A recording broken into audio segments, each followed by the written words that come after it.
Corona की रफ्तार में दिन ब दिन इजाफा देखा जा रहा है। कर्नाटक 1.5 लाख का आंकड़ा पार करने वाली चौथी रियासत हो गई है। कर्नाटक में 24 घंटे के दौरान कोरोना के 6,805 नए मामले सामने आए हैं, जो कि अब तक की सबसे बड़ी तादाद है। दारुल हुकूमत बेंगलुरु से सबसे ज्यादा 2,544 मामले दर्ज हुए हैं।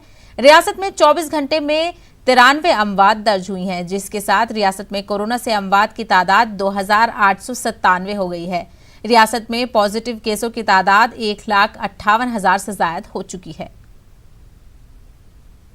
महाराष्ट्र में कोरोना के मामले दिन ब दिन बढ़ते जा रहे हैं। महाराष्ट्र में एक दिन में 11,514 नए केसेस सामने आए हैं और 316 लोगों की मौत हो चुकी है और 10,854 लोग 24 घंटे में सेहतयाब भी हुए हैं। महाराष्ट्र में सेहतयाबी की दर 65% के करीब है।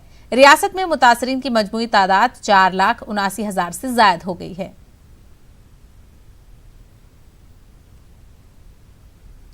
वजीर आला उत्तर प्रदेश